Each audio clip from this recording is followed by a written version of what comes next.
Force One is one of the biggest planes there, but more than 1,000 private jets have also showed up for the event, spewing vast amounts of carbon into the atmosphere. Despite this, global warming is, of course, a big topic in Davos, as it always is when rich people gather. Many attendees, including Al Gore, are claiming we need drastic worldwide action to save the planet. They want to ban cars, commercial air travel, meat, all to offset their private jet use. Mark Stein has been watching carefully. He's an author and columnist and a friend of the show. He joins us now to assess. So I kind of like how this works. I fly in my private plane. You have to stop eating hamburgers and walk, and that kind of balances out.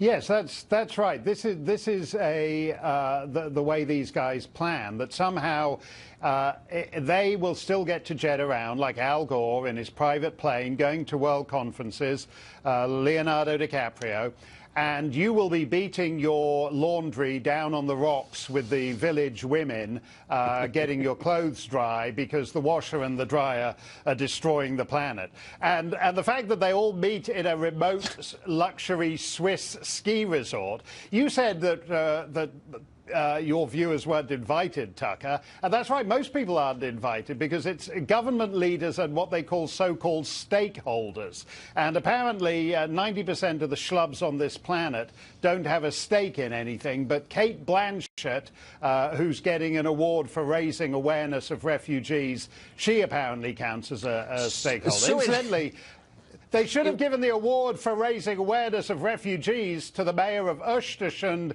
in Sweden, who told the women of Östersund that they now had so many refugees it wasn't safe for the ladies to go out at night. That's who I'd have given the... I don't think we need Kate Blanchett to raise awareness of refugees. And that's their problem. So you have at Davos right now the leaders of the world's largest democracies, the economic leaders, the political leaders. How many of them do you think personally believe in democracy, for real? I don't think they do, and I think that's what's fascinating about this. They regard things like the Trump election and Brexit and the rise of, say, Marine Le Pen in France and the AfD in Germany. They regard these things as aberrations and as proof that democracy has to be moderated by all the sensible, clever people getting together in a Swiss ski resort, kind of like the Blofeld doing the Spectre round table in at the top of the mountain in the...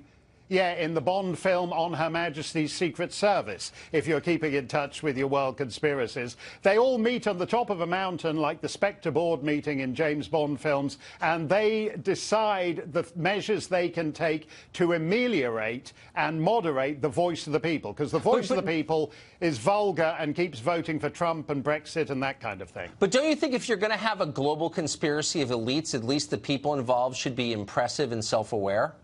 Smart? Yes, I think so, and I think it's become a rather sort of third-rate pseudo-celebrity event. As you say, this idea that they're all the people with private jets, it's a kind of class thing. So there's a lot of layabout Saudi princes who fly in there. There's a lot of rather trashy celebrities.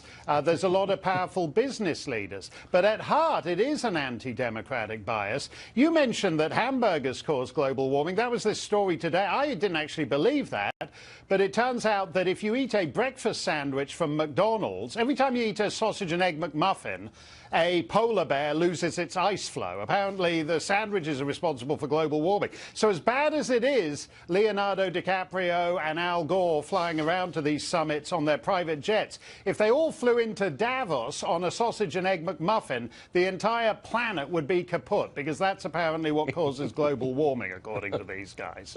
Okay, next January, you and I are going. Let's do a show from there. That would be so fun. Yeah, and we will go in on your personal Tucker Carlson Tonight show official sausage and egg McMuffin magic flying plane. As they say, next year in Davos. Mark, thank you. That's right.